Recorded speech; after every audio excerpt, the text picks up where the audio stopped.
Welcome back to the Craig Fahle Show here on newradiomedia.com. Don't forget, you can download our app. Go to NRM Streams with a Z.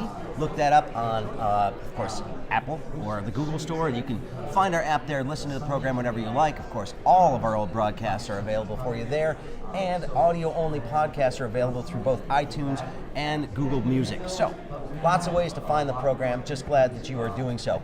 We're waiting on Dr. Antoine Garibaldi from the University of Detroit Mercy. He'll be here in just a second. In fact, there he is. We're going to get him mic'd up here in just a second. So, we will be talking to him as we get him set up. We're going to actually put you in this one, Doc. How about over here? And so, live radio, everybody. It's fantastic. We're gonna get him set up here in just a second. Just to let you know, we've got an interview that I did a little bit earlier with Dr. Nikolai Viti that's going to be joining us here in just a second. Also expecting gubernatorial candidate Sri Thanedar to be joining me a little bit later on today. And look, that should be good. Plenty of other good stuff. But Dr. Garibaldi is getting his microphone on here. We appreciate it. It's a pleasure to have you here, sir. Dr. Antoine Garibaldi, president of the University of Detroit Mercy. Always a pleasure to see you, my friend. Great to see you, Craig. Yeah, absolutely. And I know that you're busy. Talk a little bit about what happens up here while you're here and the kinds of, you can't walk down the hallway without somebody needing 5 minutes of your time. That's right, and that's what happened I'm sure it just did. a few minutes ago. And it was probably more important than this. No, this is very, very important. Well, a lot of it is networking and seeing people that you usually see in Detroit and other places around the state. And sometimes you can't have the opportunity to have a nice long conversation like you can have here. So in many ways, we just within a matter of minutes, I talked to 3 people who have partnerships with the university and also support some of the young people who are looking to come to the university. So a lot of that, both in terms of talking about economic development, you're talking about education, you're talking about what can we do in order to make our city better. Well, and let's be honest about what you guys are dealing with over at the University of Detroit Mercy. You got pressure on you from the city because they want economic development. They want to take advantage of the eds and meds strategy. Similar, they want the University of Detroit Mercy to play a big role in the revitalization of the Fitzgerald neighborhood, the Live 6 corridor. Obviously, you've got the needs of students that you've got to worry about as well. So, did you anticipate being, frankly, a real estate developer when you took this job on? Because that's a big part of being a college administrator now. Well, truthfully, most of my experiences in my 3 other universities have all been involved with working very closely with the community and neighborhoods. So from my days at Xavier University in New Orleans to Howard University in Washington and Gannon University in Erie, Pennsylvania, a couple of my first days really were actually started right here on this on this island, meeting with people like Rip Rapson and talking strategically about Kresge Foundation, of talking about how the foundation could help and also give them a little bit of my vision. So, my vision is really the vision of the university because we've been around for 144 years. Most of the Jesuit universities were started in cities and really focused on how we can improve the city, both from an educational standpoint and societally. So, I remember reaching out to Rip and asking, would love to have your support when things get started so that we could do some improvement of the neighborhood, because I can't recruit students or bring back alumni unless we have a really energized and improved and enhanced neighborhood. So that's a part of the town and gown relationship. But there are a lot of the town and gown. That's I like that. That's good. But it does seem like there's a lot of energy focused on the area around the University of Detroit Mercy. You've got, again, the Live 6 program, the Fitzgerald neighborhood revitalization, the facade improvements, and a lot of the business district improvements along the Livernois corridor. It does seem as if there are a lot of people that are looking at your situation and doing a lot to see if they can't push it along. Exactly. How's that all been coming together, and how's that working relationship? Well, Live 6 Alliance is now almost 3 years old. This coming August will make 3 years. We were doing things quietly before then. The improvement of the median, for example, from the Lodge to 8 Mile was one of those initiatives. That kind of stuff. Exactly.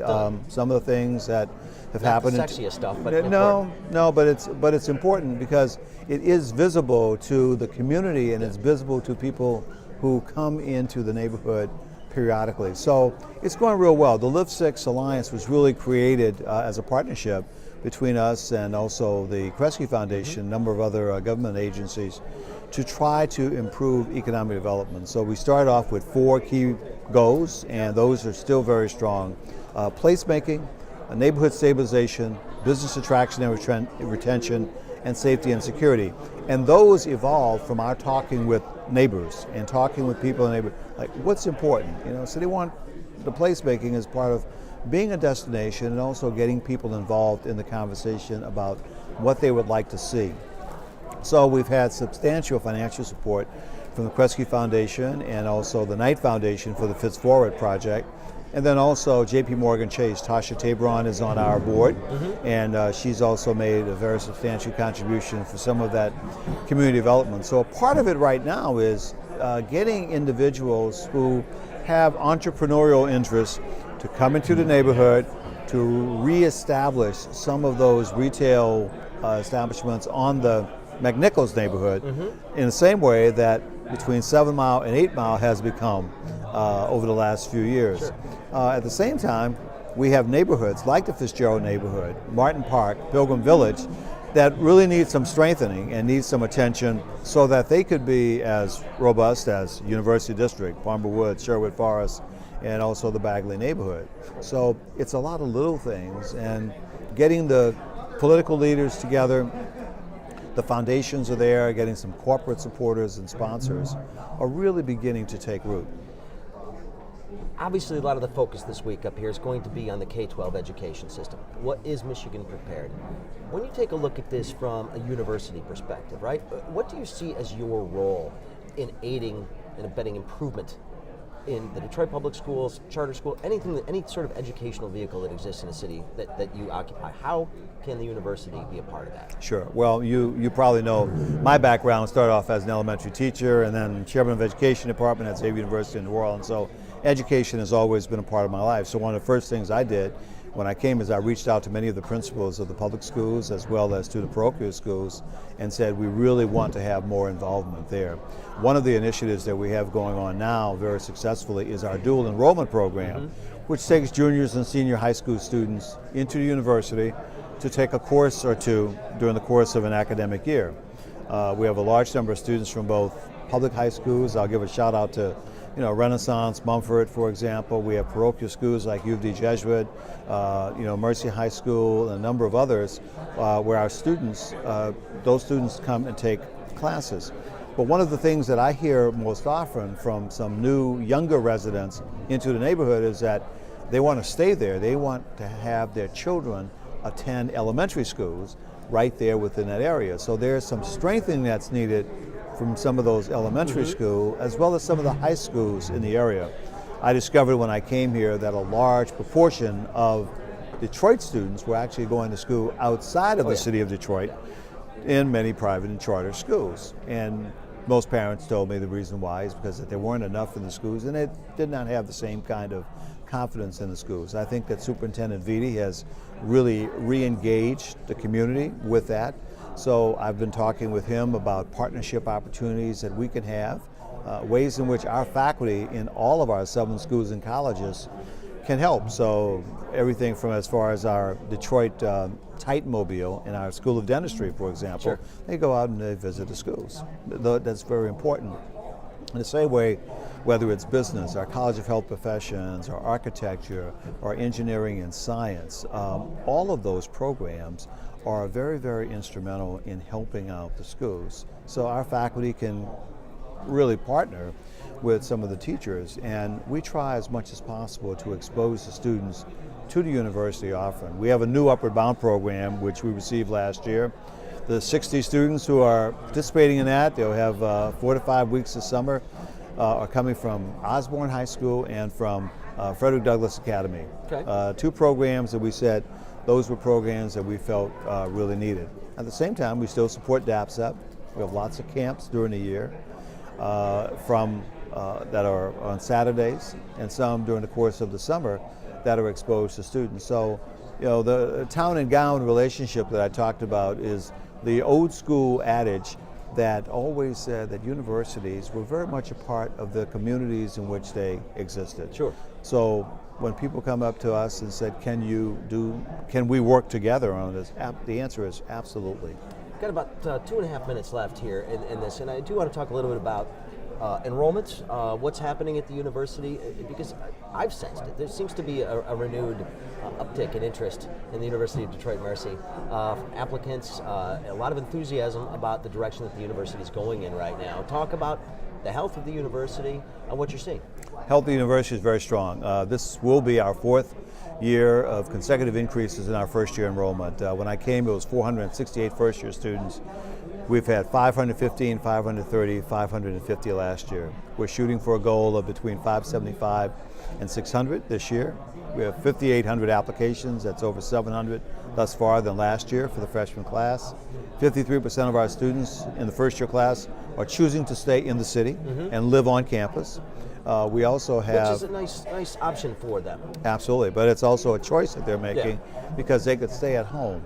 But one of the other things too is we established a tuition reset back in November. So we set our tuition from $41,000 to $28,000.